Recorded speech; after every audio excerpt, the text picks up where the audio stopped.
नागपुर के नागलोक कामठी रोड पर 24 और 25 फरवरी को विदर्भ स्तर का शिक्षा के सवाल पर एक सम्मेलन हुआ, जिसमें विदर्भ के तमाम शिक्षक उपस्थित थे, जो शिक्षा बचाओ समिति के बैनर के तहत हुआ। इस अवसर पर डॉक्टर अनिल सदगोपाल ने वीडियो कॉन्फ्रेंस के थ्रू अपनी बात रखा, चूंकि उनकी सेहत ठीक नहीं चल पा रही, लेकिन वो बहुत महत्वपूर्ण बात थी कि देश के आज़ादी के बाद आर्थिक व्यवस्था के तीन चरणों का जिक्र किया, ये सब किया।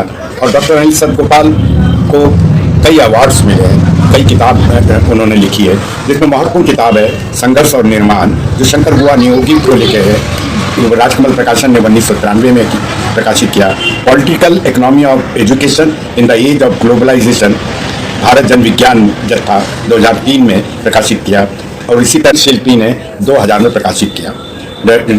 2000 में प्रकाशित। इसी तरह डॉक्टर अनिल सदगोपाल ने चलते एक्लो की स्थापना की 1980 में, जो बहुत महत्वपूर्ण थी। एक्लो ने बहुत सारे काम किए। इस अवसर पर उनके जब ये पूरा जो सुन रहे थे हम मैसेज, पूरा विचार, तब एकदम अचानक बौद्ध कथा की एक कथा याद आ गई। नाव में किताबें भरी हुई थी और 3 लोग लेके जा रहे थे, नदी में तूफान आ गया। तब वो आपस में बात करने लगे कि किताबें कहीं नहीं डूबना चाहिए, किताबें बचना चाहिए, किताबें ज्ञान है, ज्ञान को बचाना बहुत जरूरी है। और जैसे जैसे पानी बढ़ता गया, एक एक कर सब ने आहुति दी, और अंत में दूसरे छोर पर जब नाव लगी तो एक बचा और किताबें बची। इस तरह ज्ञान की परंपरा बुद्ध के काल से चली आ रही है, जो आज तक, और जिसको तहस नहस करने पे साम्राज्यवादी मुल्क और भारत सरकार उसमें सम्मिलित है। इसको लेकर गंभीरता से डॉक्टर अनिल सदगोपाल ने अपने विचार रखे इस सम्मेलन में, जो निश्चित ही विचारणी है और प्रेरित करने वाली है। इसी के साथ पढ़नी है, प्रेरित करने वाली है डॉक्टर अनिल सदगोपाल के विचार। हम न्यूज़ इंडिया से मेरे सहयोगी राजेश मेश्राम के साथ गोपाल नायडू। Good morning. हिमांशु है? हाँ हिमांशु, आपको रात को मेरा ईमेल मिल गया होगा ना, जो 2 पेज का है। Yes sir. तो उसको ये बताइए, उसको जब मैं कहूँ तो उसको स्क्रीन पे डाल सकते हैं उस टाइम पे? हाँ सर। हाँ, पहले भी डाल सकते हैं, लोग अपने आप पढ़ रहे थोड़ा। हाँ, मैंने शुरू कर दिया था। अच्छा, हम आपको देख पा रहे हैं। ठीक है। और आखिर में चंद एक सवाल भी होंगे आखिरी 10 मिनट में। तो मैं भी शायद मुझे विजयकर जी ने बोला कि 40 मिनट में खत्म कर दो। हाँ, 40 मिनट में खत्म कर दीजिए। हाँ, तो 11:10 हुए, मुझे आप 40 मिनट होने के 5 मिनट पहले वार्न कर दीजिए। 35 मिनट जब हो जाएंगे तो बोल दीजिएगा। 40 मिनट का मतलब अभी 11:10 है, तो 11:50 पे, हाँ 11:50 पे खत्म करना है। इस सम्मेलन में आए हुए सभी साथियों को मेरा भोपाल से सलाम। कल जो बात मैंने आप लोगों से की, मैंने वायदा किया था जब आप बुलाएंगे दोबारा मैं आ जाऊंगा, तो आज फिर हाजिर हूँ आपसे इस बातचीत को आगे बढ़ाने के लिए। तो कल की जो बात है उसको बहुत छोटा सा मैं उसका कुछ याददाश्त दिला दूं कि मुख्य बातें क्या थी। मुख्य बातों मैंने ये पेश किया था कि आज़ादी के बाद भारत के अर्थव्यवस्था के 3 काल हुए हैं जो बहुत ही महत्वपूर्ण है। उनको हम अपने बस मन में रखें, और उसके संदर्भ में शिक्षा के जो हालात हो रहे हैं, 15,000 स्कूल बंद किए जा रहे हैं, तो पूरी शिक्षा का डिजिटलीकरण हो रहा है, तो और सारी प्राइवेट कंपनियों को सौंपा जा रहा है। तो वो पहला काल है सन 47 से लेके 1968 तक का 20 साल का, जब जवाहरलाल नेहरू जी के नेतृत्व की सरकार ने जो सार्वजनिक क्षेत्र है अर्थव्यवस्था का, यानी पब्लिक सेक्टर, वो इस तरीके से खड़ा किया कि वो प्रमुख क्षेत्र बन गया भारत की अर्थव्यवस्था का, और निजी क्षेत्र बैकग्राउंड में चला गया, पृष्ठभूमि में चला गया। और अंत में निजी क्षेत्र को ये भी समझ में आ गया कि उनको भी फायदा होगा, अगर सार्वजनिक क्षेत्र मजबूत होगा तो निजी क्षेत्र को भी फायदा होगा। एक प्रकार से यह भी कहा जा सकता है कि तो ये वो काल था जब जबकि भारत का शासन सार्वजनिक क्षेत्र को इस प्रकार से आगे बढ़ाता था, अंत में निजी क्षेत्र को भी फायदा होता था। उसको कुछ लोगों ने नाम दिया है, ये राज्य समर्थित पूंजीवाद का काल था, राज्य समर्थित पूंजीवाद का काल। वो भी समय है जब सार्वजनिक क्षेत्र के तहत जो जितने प्राइवेट बैंक थे सबका राष्ट्रीयकरण कर दिया गया और इससे सार्वजनिक क्षेत्र और भी मजबूत हो गया। अगले 20 साल तक ये स्थिति रही। और जो तीसरा और आखिरी आर्थिक काल में जिक्र कर रहा हूं वह 1991 से 2008 तक का। ये वो काल है 20 साल का जब जो राज्य समर्थित पूंजीवाद था वो एक नए चरण में जा रहा था। वो कहलाता है नव उदारवादी चरण, अंग्रेजी में न्यूलिबरल फेज। ये न्यूलिबरल फेज है जब वैश्विक पूंजी भारत की अर्थव्यवस्था पर अपना कब्जा बढ़ाती जा रही थी और भारत शासन की जो पकड़ है अर्थव्यवस्था पे कमजोर हो रही थी और वैश्विक पूंजी हावी होती जा रही थी भारत की अर्थव्यवस्था पर और सारी नीति निर्माण की प्रक्रिया पर भी। ये बहुत महत्वपूर्ण बातें हैं, आमतौर पे इस पे कोई बातचीत नहीं करता है और आप लोगों से कल भी करी, आज भी मैं दोहरा रहा हूं इस बात को।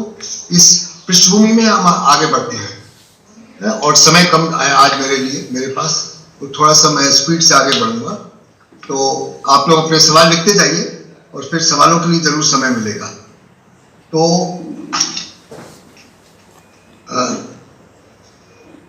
जी हाँ, एक मिनट जब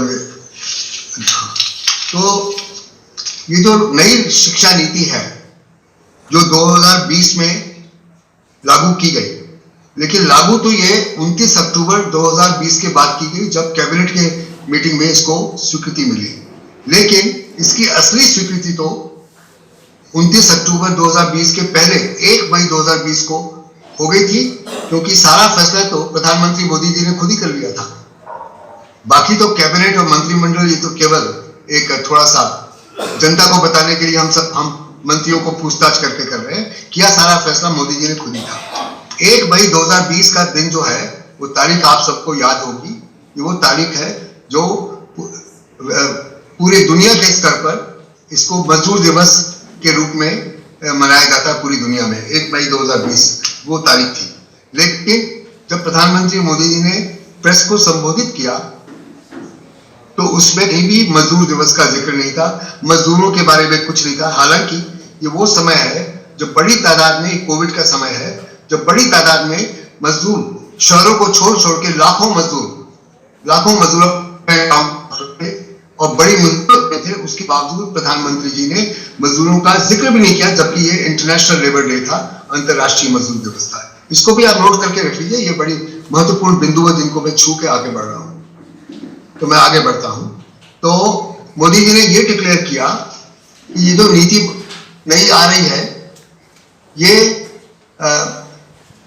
भारत की सर्वोत्तम शिक्षा नीति होने वाली है और ये पूरी तरीके से डिजिटल बोर्ड पे होगी, यानी पूरी ऑनलाइन हो जाएगी, पूरी की पूरी शिक्षा ऑनलाइन हो जाएगी, डिजिटल मोड में होगी। ये होने से भारत की शिक्षा व्यवस्था और बेहतर हो जाएगी। ये उन्हीं के वाक्य जो मैं दोहरा रहा हूं, मैंने इस पे एक लेख लिखा था हिंदी में लंबा, इसलिए मुझे सब याद है।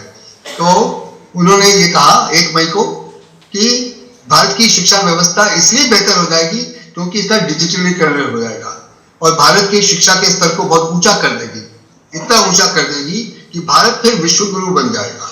अब विश्व गुरु बहुत बोलते हैं, हमारे मोदी जी का ये बहुत प्रिय शब्द है, वो बहुत बार ही बोलते हैं कि विश्व गुरु हम बन जाएंगे। तो भाई कब? आप पहले भी बोलते विश्व गुरु, आज से 1000 साल पहले, 10,000 साल पहले भी हम विश्व गुरु थे, अभी भी हम बन जाएंगे। तो हम पहले थे या अब बनेंगे ये मुझे नहीं मालूम, इस पहेली के वो आप लोग सुलझा लीजिएगा, खुद ही सुलझा लीजिएगा। तो हम विश्व गुरु बन जाएंगे, ये उन्होंने घोषणा करी। इस पर मैं आगे बढ़ने के पहले एक छोटी सी बात कह दूं कि ये कोविड के दौरान आप सबको मालूम ही है कि दुनिया भर में स्कूल व्यवस्था बदली थी और सब जगह ऑनलाइन शिक्षा दी जा रही थी। सारे दुनिया में भी, हमारे देश में भी शुरुआत हो गई थी ऑनलाइन शिक्षा की, क्योंकि लोग आपस में मिलने जुलने नहीं जा सकते थे। तो इसमें जो कहानी छोटी सी बता रहा हूं वो है अमेरिका की। आप सोचेंगे अमेरिका में तो बड़ा स्वाभाविक है, बड़ी आसानी से डिजिटलीकरण हो जाएगा, सबके पास कंप्यूटर है, लैपटॉप है, वहां तो कोई दिक्कत नहीं।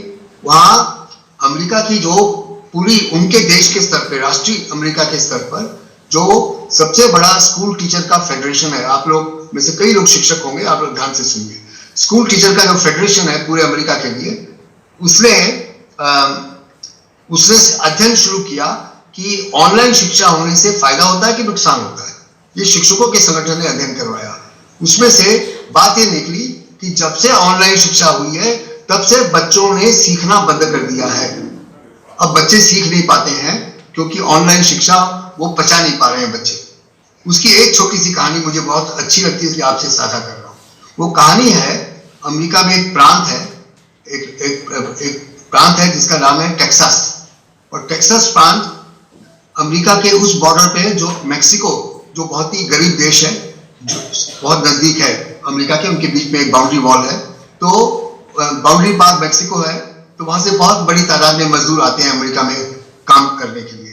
तो टेक्सास शहर में मेक्सिको देश की जो भाषा है स्पेनिश, उसमें भी स्कूल लगता है स्पेनिश भाषा में, जो मेक्सिको के आए हुए मजदूरों के बच्चों की मातृभाषा है। तो एक teacher, American school teacher federation की एक टीचर ने ये बात कही जो मैंने रिकॉर्ड करी। उन्होंने ये कहा कि मैं ऑनलाइन शिक्षा के सख्त खिलाफ हूं, ये बिल्कुल मंजूर नहीं होनी चाहिए, गलत शिक्षा है ऑनलाइन शिक्षा। उन्होंने वजह बताई कि जब मैं अपनी क्लास में 5वीं क्लास के बच्चों को स्पेनिश भाषा पढ़ाती हूं तो मेरी आंखें लगातार बच्चों की आंखों में झांकती रहती है। मेरी आंखें बच्चों की आंखों में झांकती रहती है, और मैं जब उनकी आंखों में झांकती हूं तो मुझे जब बच्चों को कुछ समझ में नहीं आ रहा, मैं तुरंत समझ जाती हूँ उनकी आंखों को कि आप लोग समझ में नहीं आ रहा। मैं वापस जाऊं, अपनी बात को दोहराऊं और नए तरीके से फिर समझाऊं। लेकिन ऑनलाइन शिक्षा में मैं ये नहीं कर पाती, इसलिए बच्चों को ठीक से नहीं पढ़ा पाती। मैं ऑनलाइन शिक्षा को सिरे से खारिज करती हूँ। अमेरिका की इतने विकसित हालत में जो अमेरिका है, इतनी पूंजी उनके पास है, सारा उनके लिए लैपटॉप वगैरह आम बात है हर एक के पास होना।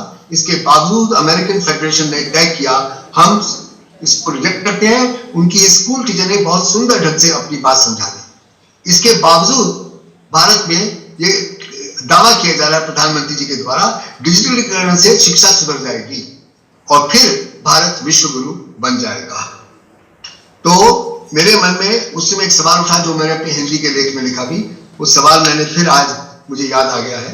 मैंने ये सवाल दर्ज किया कि अगर महात्मा गांधी को कोई कहे, जिन्होंने नई तालीम की धारणा भारत में स्थापित करी, अगर महात्मा गांधी से कोई पूछे कि ये डिजिटल मोड में जब शिक्षा हो जाएगी तो इससे भारत की शिक्षा को या भारत को क्या फायदा होगा, तो गांधी जी 3 सवाल पूछेंगे। वो एक सवाल तो ये पूछेंगे कि क्या डिजिटल शिक्षा आने से सारे समाज में गैर बराबरी, शिक्षा की गैर बराबरी, विषमता खत्म हो जाएगी और सबको समता मूलक शिक्षा मिल पाएगी। ये सवाल गांधी जी पूछेंगे। या आप दिमाग में रख लीजिए, सवाल लिख लीजिए। दूसरा सवाल वो ये पूछेंगे कि इस ऑनलाइन शिक्षा से जो नए नागरिक बनेंगे भारत में, क्या वे नागरिक भारत के समाज को बेहतर बनाने के लिए नवजागरण का काम करेंगे? क्या भारत के समाज को बेहतर बनाने का काम नए नागरिक करेंगे? ये दूसरा सवाल। तीसरा सवाल, भारत जो लंबे अरसे तक वैश्विक ब्रिटिश साम्राज्यवाद की वैश्विक पूंजी का गुलाम रहा, क्या वो उस गुलामी से अब छुटकारा पा जाएगा? मुक्ति मिलेगी भारत को वैश्विक पूंजी की गुलामी से? और उन्होंने फिर कहा सवाल पूछ के, अगर इसका उत्तर आपका है ना, नहीं मिलेगी, तो फिर मुझे आपकी शिक्षा व्यवस्था से कुछ नहीं कहना, कुछ उस पर मुझे नहीं कहना, इसको आप संभालिए। गांधी जी अगर उत्तर ना है तो एनईपी 2020 को पूरी तरीके से खारिज कर देते हैं, पूरी तरीके से, विधिवत ढंग से 3 सवाल उठा के। तो ऐसे तो प्रधानमंत्री जी गांधी जी के विचारधारा को माने न माने, लाचारी में उनको लगातार याद करना पड़ता है। और जब बड़े तादाद में विदेशी अतिथि आते हैं तो पहला काम करते हैं उनको राजघाट ले जाते हैं। इसके बावजूद गांधी जी के 3 सवालों का ना है, उसके बावजूद उस एनईपी 2020 को भारत में थोप देते हैं। तो ये पृष्ठभूमि मैं पेश कर रहा हूं। अब चूंकि मेरे पास समय की कमी है तो कुछ चीजें मैं आगे बढ़ाता हूं।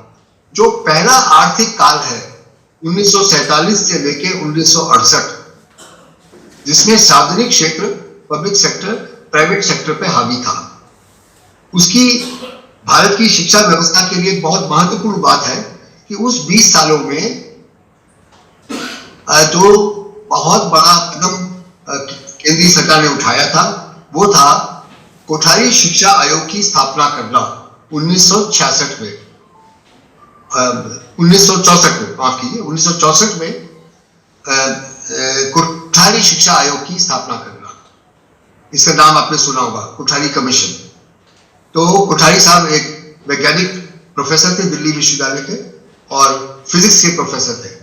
तो जो ये शिक्षा आयोग बना, तो सबसे महत्वपूर्ण योगदान भारत की शिक्षा के लिए था। मैं तो कहूंगा केवल योगदान नहीं है, वो भारत की शिक्षा में एक बहुत बड़ी भेंट है, देश की जनता को भेंट है, जो कॉमन स्कूल सिस्टम की सिफारिश करते हुए कोठारी आयोग ने दी।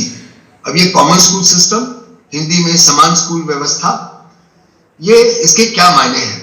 तो अगर आपने कोठारी आयोग की रिपोर्ट पढ़ी तो आप जानते होंगे, नहीं पढ़ी तो पढ़िए, पढ़ने लायक रिपोर्ट है। वो कोई 1500 शब्दों की है, 1500 पेज की है, वो 1500 पेज की वो रिपोर्ट है, कोठारी आयोग की रिपोर्ट।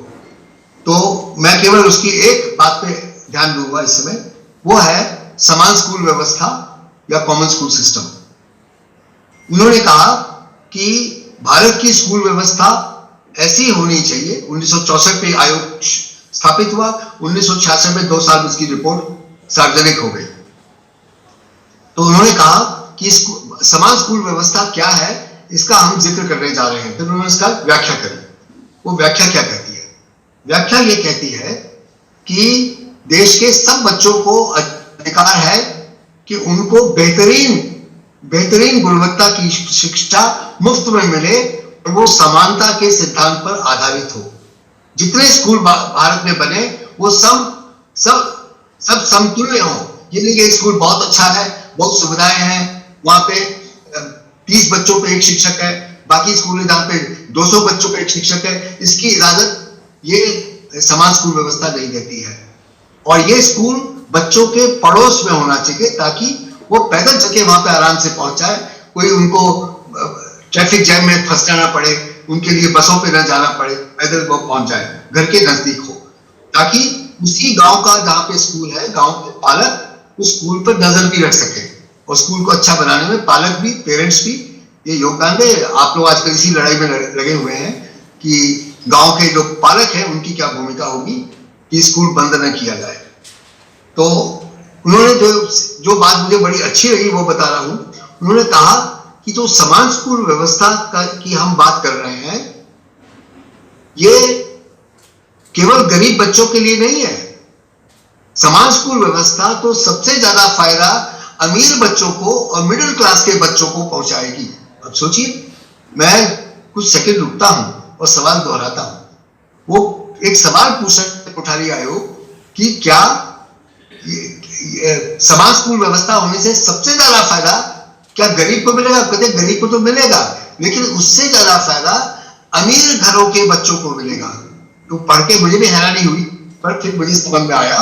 ये कह रहे हैं कि अमीर बच्चे जो हैं वो भारत की सच्चाई, हकीकत क्या है, भारत की गरीबी क्या है, भारत में जो शोषण होता है जाति उच्च वर्गों के द्वारा गरीब जाति, गरीब वर्गों के लोगों के ऊपर, वो न तो शोषण समझते हैं, न गरीबी समझते हैं, न बदहाली समझते हैं।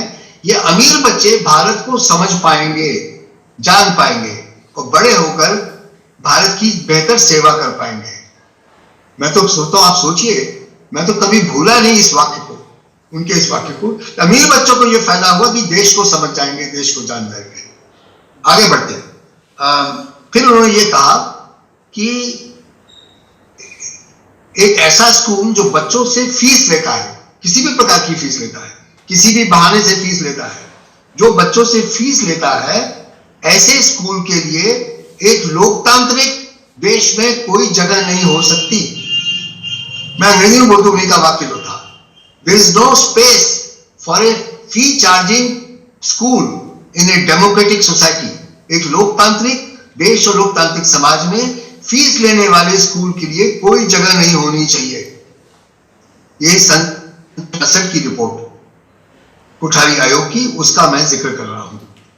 तो ये समान स्कूल व्यवस्था की लड़ाई सन 66 में शुरू हुई और सन 67 में 1967 में, उसमें इंदिरा गांधी राज आ रहा था, तो 1967 में संसद की बैठक हुई और सभी सांसदों के सामने कोठारी आयोग की रिपोर्ट सबके हाथ में थी। मतलब कोठारी आयोग की रिपोर्ट पढ़ी जा चुकी थी सांसदों के द्वारा और 67 में बैठक हुई। और आप हैरान होंगे सुन के, जो आज संभव नहीं है, जितने सांसद थे किसी भी पार्टी के हों, जितने सांसद थे, उन्होंने एक मत से कोठारी आयोग की समान स्कूल व्यवस्था की रिकमेंडेशन को स्वीकारा। समान स्कूल व्यवस्था की बात को पूरी संसद ने 100% अनुमति दी इसके लिए, इसको अपना समर्थन दिया। ये 1967 की बात है, लिख के रख लीजिए। इसको रिजेक्ट नहीं, आज तो रिजेक्ट हो जाएगी। आज आप ये बात करेंगे, पूरी संसद इसको रिजेक्ट कर देगी। 1967 की संसद अलग थी, वो दूसरे युग की संसद थी, जबकि भारत के सांसद देश के प्रति कुछ प्यार रखते थे, कुछ सहानुभूति रखते थे और देश के लिए कुछ करने को तब तैयार थे। आजादी के मूल्य, आजादी की लड़ाई के जो मूल्य थे उस समय जीवंत थे। आज वो पूरे खारिज किए जा चुके हैं, सारे आजादी की लड़ाई के मूल्य। उस 67 की संसद को याद रखिएगा। तो ये पृष्ठभूमि में और नहीं जा रहा, इसमें कोठारी आयोग में बहुत बात हो सकती है, पर अभी और नहीं।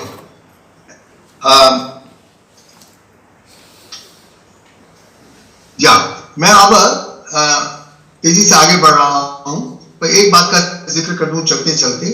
जो दूसरा काल था 1968 से अगले जो 20 साल थे, उसमें 1970 का दशक बड़ा महत्वपूर्ण है।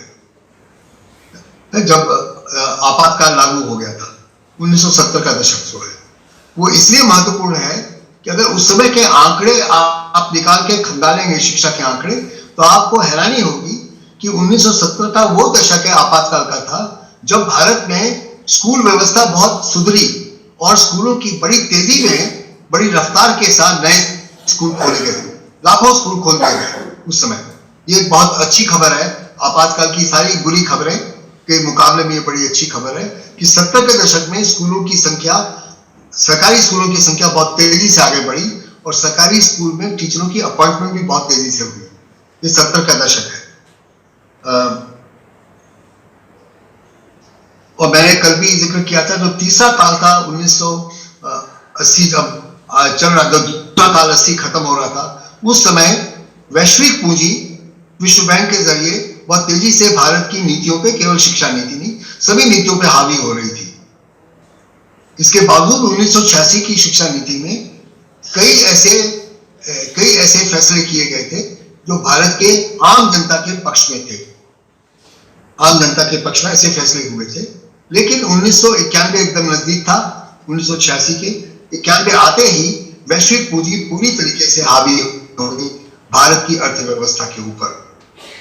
इसका नेतृत्व विश्व बैंक ने किया, अंतर्राष्ट्रीय मुद्रा कोष इंटरनेशनल मॉनेटरी फंड ने किया और विश्व व्यापार संगठन WTO ने किया। इन तीनों बहुत बड़े वैश्विक एजेंसियों ने बड़ी जल्दी, देखते देखते 1991 और 93 के बीच में 2 साल में भारत की अर्थव्यवस्था को अपने कंट्रोल में ले लिया और स्कूल व्यवस्था पूरी तरीके से अपने कंट्रोल में कर ली।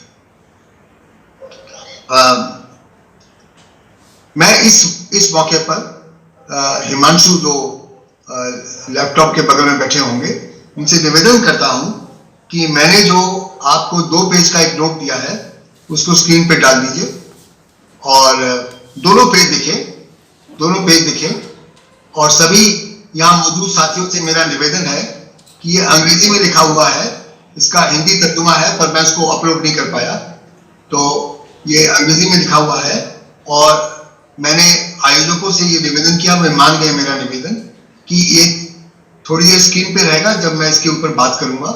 लेकिन ये दोनों पेज जो हैं आपके ईमेल आईडी पर भेज दिए जाएंगे। मैं ठीक कर रहा हूं हिमांशु? हाँ, तो हिमांशु ने कंफर्म कर दिया कि ये दोनों पेज आप सबके ईमेल आईडी पे, क्यों आपके ईमेल आईडी आयोजकों के पास है, सबको ईमेल कर दिए जाएंगे, लेकिन अभी आपके सामने है, फिलहाल आपके सामने है। ये दो पेज इस बात पर फोकस करते हैं कि किस तरीके से वैश्विक पूंजी ने भारत की शिक्षा व्यवस्था को अपने हाथों में ले लिया, कंट्रोल कर लिया, और भारत की संसद इस कंट्रोल के सामने मौन हो गई, उनके हाथ में कुछ नहीं बचा। तो अभी सारी डिटेल में नहीं जाएंगे, जरूरी नहीं है, पर आपको थोड़ा थोड़ा बता दूं। इसमें 5 बिंदु पहले पेज पे मैंने लिखे हैं, 5 बिंदु लिखे हैं कि वैश्विक पूंजी ने क्या क्या कंट्रोल किया।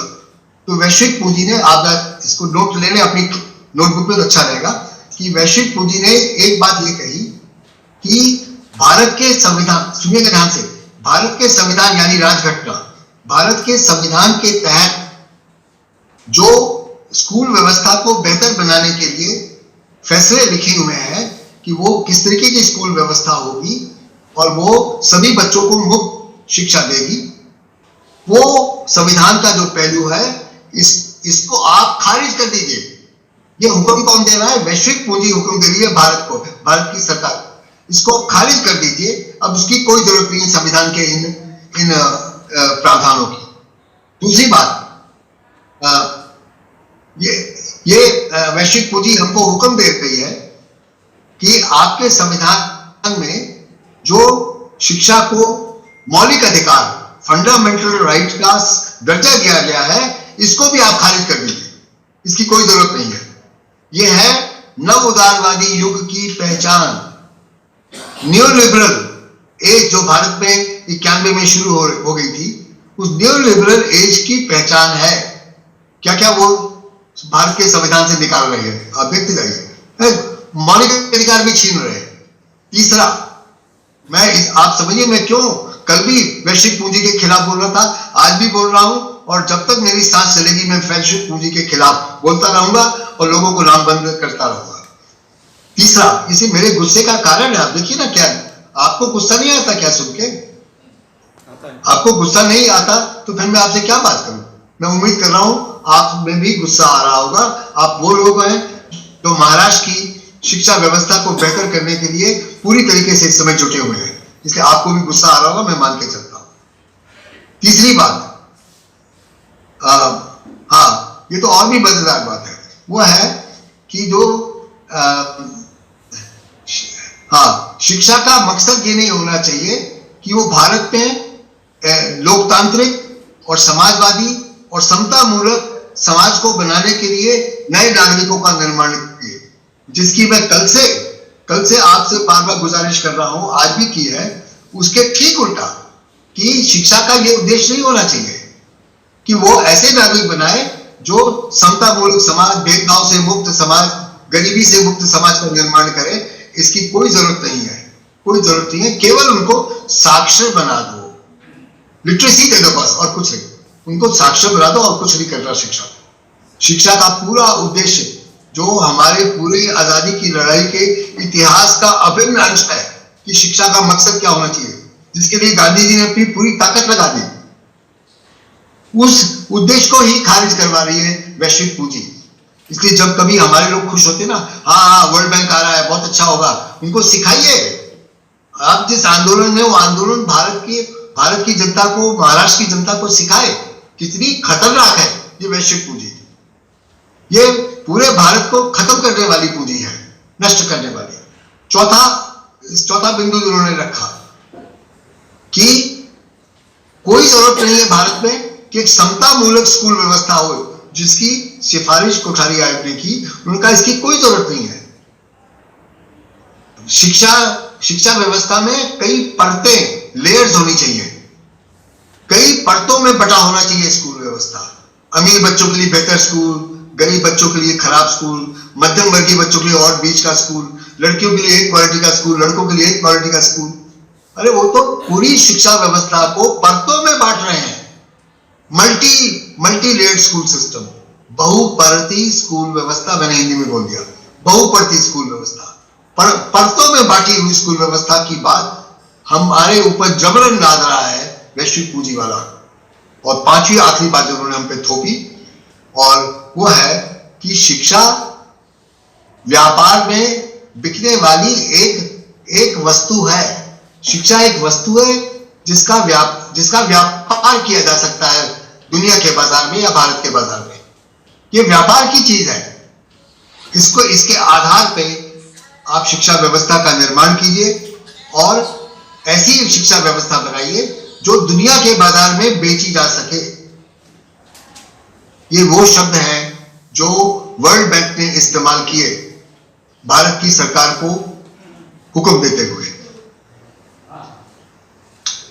अब जो दूसरा पेज है उसमें मैंने तुलना की है। बाएं साइड पे जो कॉलम है उसमें लिखा है भारत का संविधान। भारत के संविधान ने जो शिक्षा व्यवस्था पे कहा और करवाने का प्रयास किया वो बाईं तरफ लिखा है, और दाईं तरफ पर वर्ल्ड बैंक यूनाइटेड नेशंस लिखा है। वर्ल्ड बैंक यूनाइटेड नेशन, और आगे एक शब्द लिखा है उसकी मैं अभी व्याख्या कर दूंगा, जॉमटियन डिक्लेरेशन, जॉमटियन का घोषणा पत्र। अब ये जॉमटियन का घोषणा पत्र क्या है उसको संक्षेप में।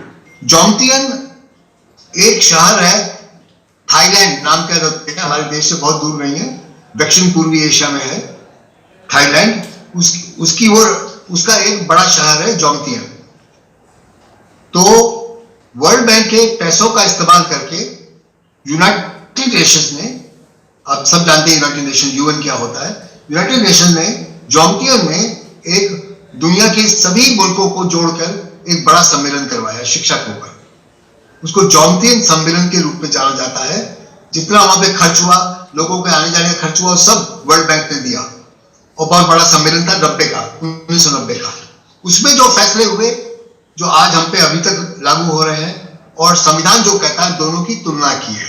बहुत आसान है, आप जैसे पढ़ेंगे समझ जाएंगे। बस मैं भी इसको संक्षिप्त में बोल दूं। एक तो है हमारा संविधान कहता है कि 8 साल की प्रारंभिक शिक्षा, पहली क्लास से 8वीं क्लास तक की शिक्षा सब बच्चों को दी जाएगी, सब बच्चों को दी जाएगी। जॉमटियन डिक्लेरेशन, जॉमटियन घोषणा पत्र वर्ल्ड बैंक का क्या बोलता है? वो बोलता है कि केवल 4 साल की शिक्षा दी जाएगी, और बहुत हुआ तो कुछ बच्चों को 5 साल की, इससे ज्यादा की जरूरत नहीं है। 4वीं 5वीं तक की बस, और नहीं। दूसरा पॉइंट क्या कहते हैं वो कहते हैं जो 14 हमारा संविधान कहता है, हमारी राजघटना बोलती है कि 14 साल की उम्र तक के सब बच्चों को शिक्षा पाना मौलिक अधिकार है, और इसके साथ जो पहली क्लास के जो 5-6 साल के बच्चों के कम उम्र के होते हैं उनके लिए प्रारंभिक शिक्षा जो शुरुआत में बच्चों को दी जाती है आंगनवाड़ी में, आंगनवाड़ी की जो शिक्षा है, मतलब कम उम्र के 4 साल 5 साल के बच्चों के लिए, 3 साल के बच्चों के लिए, जिसको किंडरगार्टन में केजी की शिक्षा भी बोला जाता है। ये जो शिक्षा है, ये भी इसमें शामिल है अधिकार में, मौलिक अधिकार का हिस्सा है आंगनवाड़ी की शिक्षा भी। जबकि इस उम्र के बच्चों की शिक्षा का केवल एक चलते चलते जिक्र हुआ है जॉमटियन घोषणा पत्र में, केवल उसका जिक्र भर है, उसके पीछे कोई कमिटमेंट नहीं है, और केवल जिक्र करके वो आगे बढ़ गए हैं जॉमटियन वाले। अगला जो बिंदु है कि हमारा संविधान बोलता है कि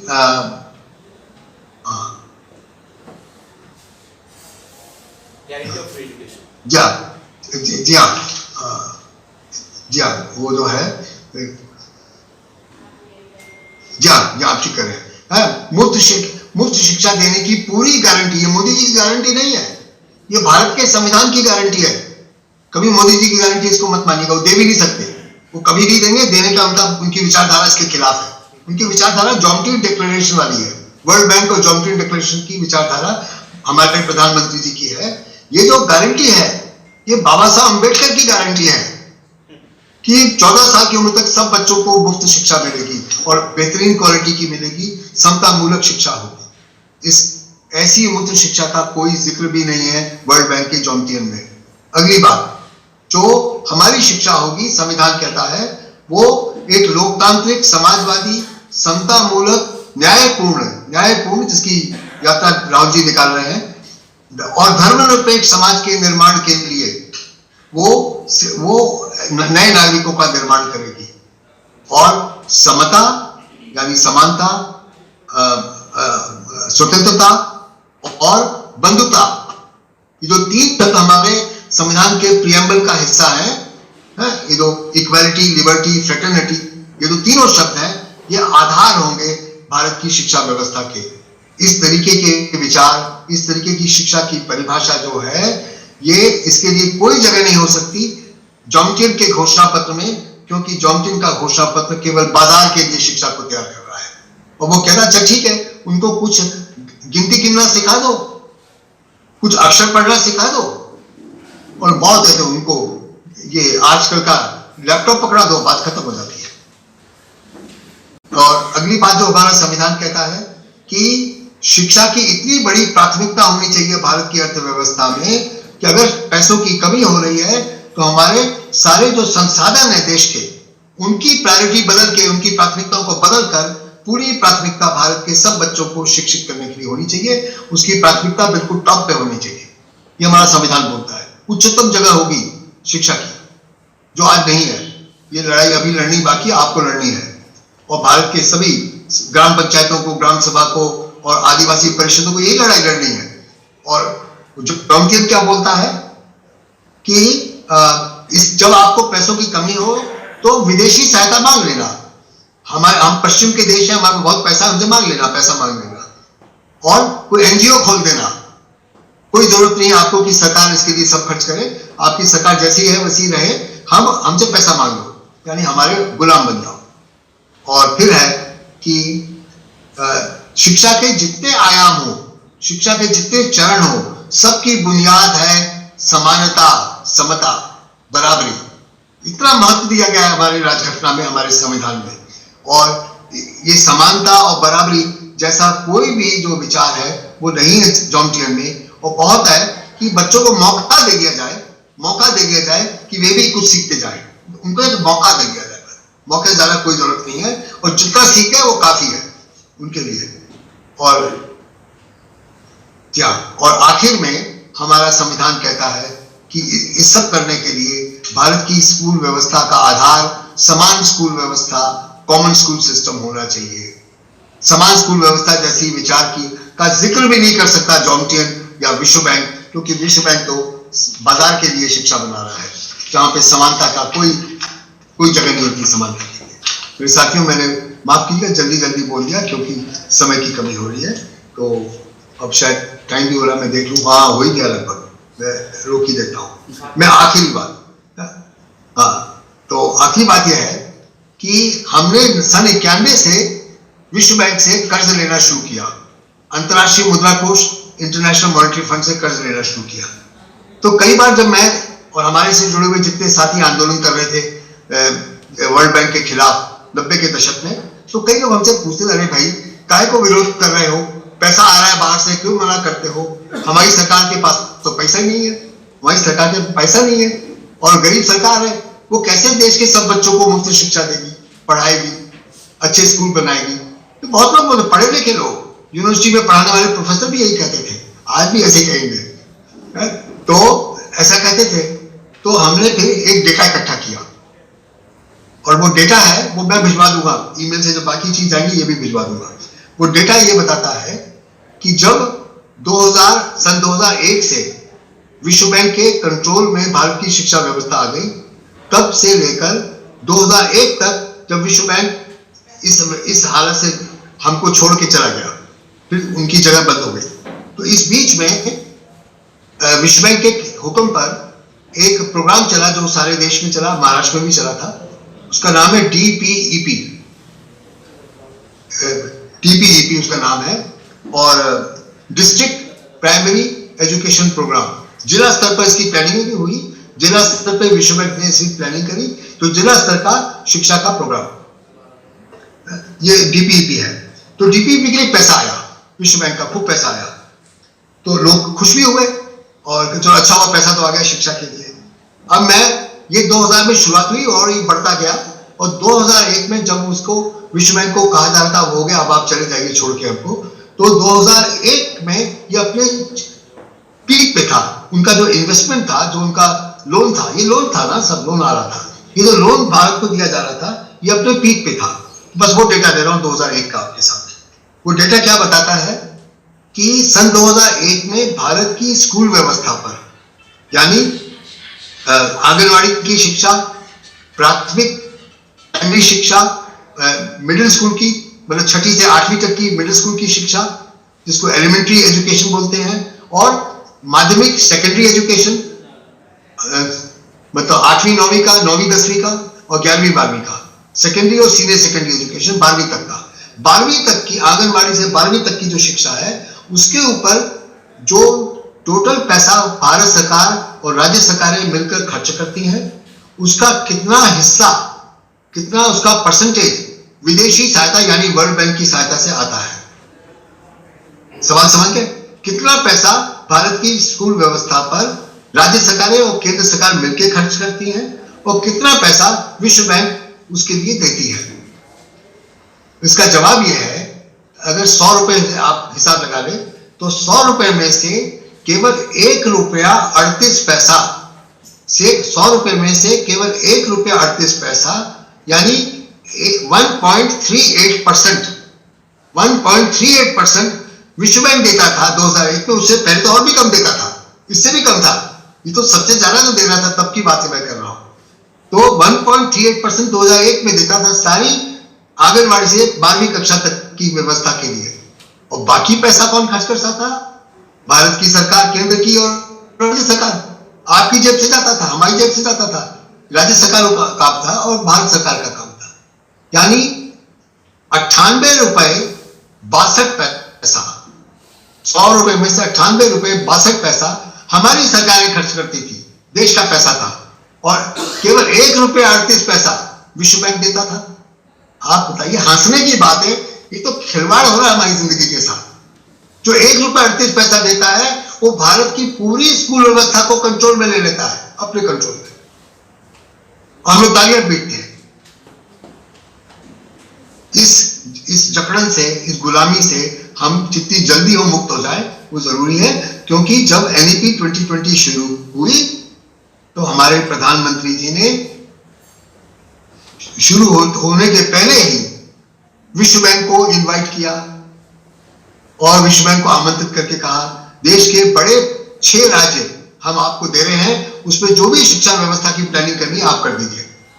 उसमें आपका महाराष्ट्र, हमारा मध्य प्रदेश, ऐसे बड़े बड़े 6 राज्य शामिल थे। ये प्रधानमंत्री मोदी जी ने करवाया। इसके बावजूद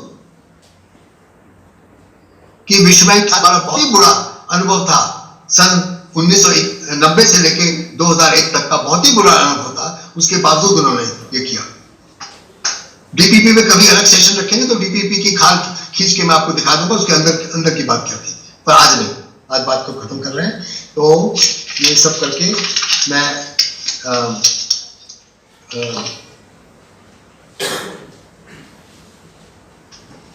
एक छोटी सी बात, दादा भाई नौरोजी का नाम पता नहीं आपने सुना कि नहीं, आपके महाराष्ट्र के हैं दादा भाई नौरोजी।